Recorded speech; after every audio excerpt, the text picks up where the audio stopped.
તો ભાઈ નવરાત્રીના 6 નોરતા સહેજ બી વરસાદ ના પડ્યો, બધાએ જોરદાર મજા કરી લીધી. પણ જેવું 7મું નોરતું આવ્યું ને એવો તૈયારીમાં વરસાદ પડ્યો. એનું વેલિડ રીઝન છે મારી પાસે કે વરસાદ કેમ પડ્યો. કેમ કે આપણા લોકોને આંગળી કરવાની બહુ આદત છે. તમે લોકો આ વિડીયો જુઓ.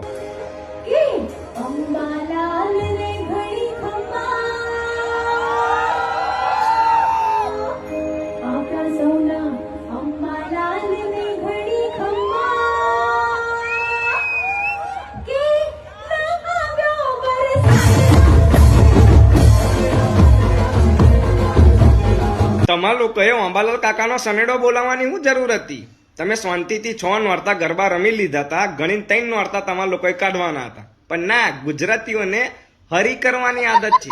શું હરી કરવાની આદત છે? હવે ભોગવો, હવે 3 દાડા રેનકોટ પહેરીને ગરબા રમજો તમે લોકો. ખબર છે કે અંબાલાલ કાકાનો ડાયરેક્ટ મેઘરાજા જોડે કોન્ટેક્ટ છે, પણ તમને શંકા હતી. શંકા સ્થાન ના હોય અંબાલાલ કાકામાં. એ બોલે એટલે થાય ને થાય ને થાય જ. વરસાદ પડે ચમ ના પડે. પણ ના, તમને ભમરો છે. હા, સનેડો બોલાવો તો બોલાય છે તમારો સનેડો. હવે રમજો ગરબા રેનકોટ પહેરીને. અત્યારે અંબાલાલ કાકા આવું કહેતા હશે. हम सताए हुए हैं